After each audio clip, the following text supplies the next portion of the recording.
I'll assume, and to make sure that the first order and second order condition are following, that S prime is greater than 0, so you spend more on health. Where's our S function?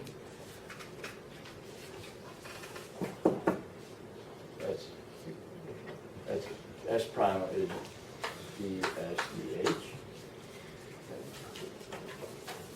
Equal S prime greater than 0. And S double prime less than equal to 0. So it's concave. You get smaller and smaller improvements as you spend less. Okay. So if we look at the first order conditions, I'm not going to go through those for X and L. Those are exactly the same as we had when we were dealing with investment in education, and you should be aware, know them, derive them, and show how they come out. I'm going to use some of them a little bit. I won't get to it today, so you should know them, but I'm not going to write them down. Okay.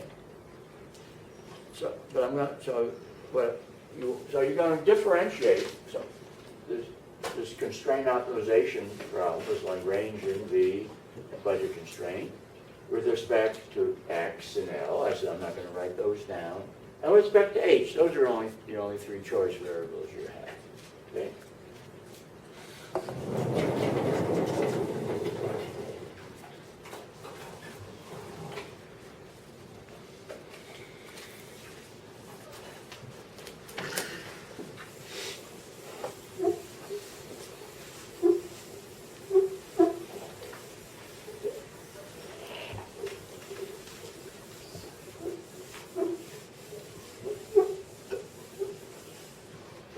Order condition for H is in a sense familiar because it looks something like what we did before. Not quite though.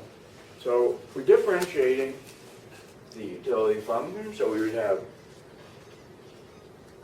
ds dh, and I'll call that actually that's H prime times u in period 2 times beta. Okay, so that's going to be the benefit. What's the benefit of spending more, buying more health goods? You raise the probability of surviving, so that's prime being positive. But that's going to occur in the second period, so you have to discount that by beta. Or then you're picking up utility. That's important. That's crucial, absolutely crucial to understanding the literature on this. I don't know why I have so much trouble with that word. The statistical value of life. That's crucial.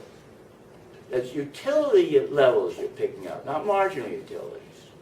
That's where the self-protection comes in. With self-protection, you're picking up utility levels, not marginal utilities. That's why it's different from insurance. And that's what you're doing here when you're investing. Okay? And then what do we get? Well, we're going to have now we can erase that.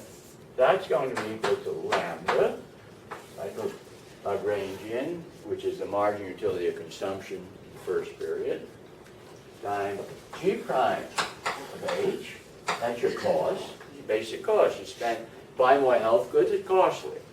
Right? And then there's that similar term that we had before, H prime and X2 minus W2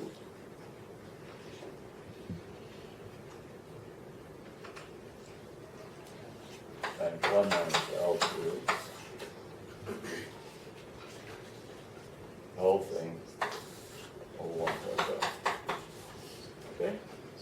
And that's, yeah, so this is going to be equal to this. So this is the cost.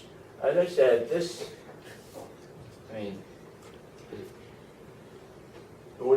this term would be 0 if you're consuming what you earn in each period. It's not 0, and it's positive if you're consuming more in the second period.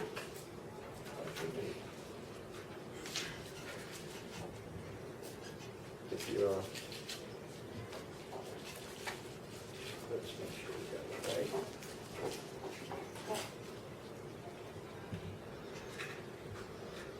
Yeah. That's okay, so that's fine. So the interpretation would be, just positive.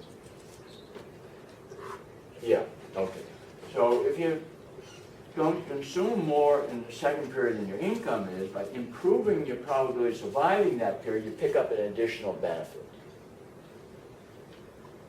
No, sorry. The opposite.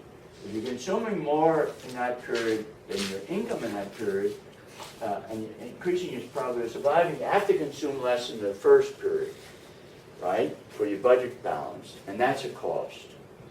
So that's the cost you have. Now, if you're consuming your income in each period, there's nothing there. That's why I say it's not a big deal to worry about. But that's it looks strange, and that's the way you want to interpret